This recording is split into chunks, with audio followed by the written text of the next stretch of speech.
টাকা নেওয়ার অভিযোগে তপনের এক পুলিশ কর্মীকে গ্রেফতার করল এসটিএফ। জানা গেছে অভিযুক্ত ওই পুলিশ কর্মীর নাম মিন্টু সরকার, বাড়ি দক্ষিণ দিনাজপুর জেলার তপন ব্লকে।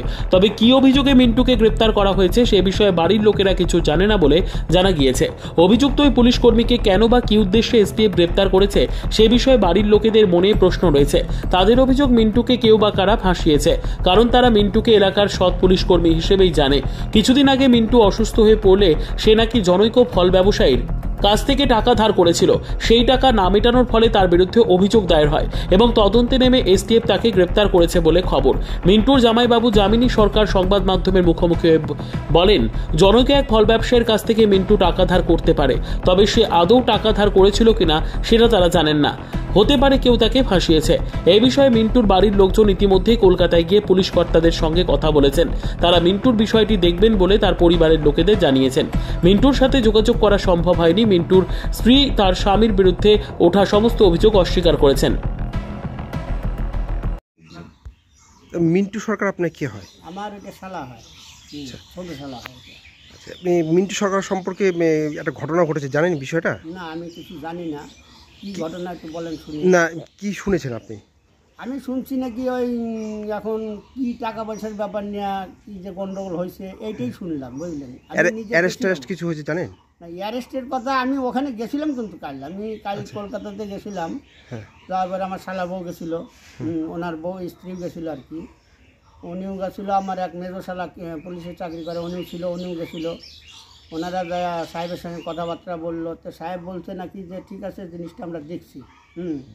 যে পয়সাপাতির ব্যাপারটা ওর কাছে কোনোরকম কিছু পাই নাই, সেইটা শুনলাম আমি, যে ওনার কাছে পয়সাপাতি কোনোরকম কিছু পাই নাই এবং ওর কাছে কোনো জিনিসপাতিও নাই। যে যতদূর সম্ভব আমরা হেল্প করতেছি, যতটা ওকে হালকা করা যায়।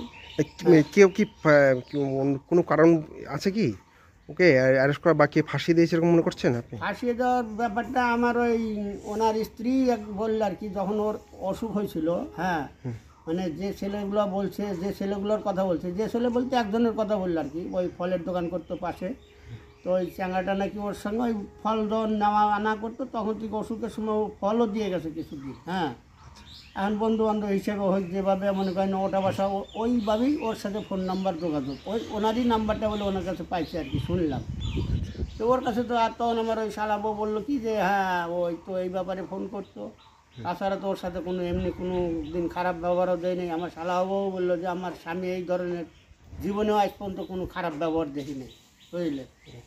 যে অন্য কারোর সাথে হয়তো পয়সাপাতির ব্যাপারে কি কোনো ঘুষ টুস খাওয়ার ব্যাপারে এসব কোনো দিন আজ পর্যন্ত। আপনারা কি চাইছেন? আপনি এখন কি চাইছেন? আমি চাচ্ছি যে ওনার যেন কোনো অসুবিধা না হয়, আপনারা একটু দেখে শুনে ওনাকে যাতে হালকা করে নিয়ে আসা যায়, এটা চেষ্টা করেন। কি নাম আপনার? আমার নাম যামিনী সরকার।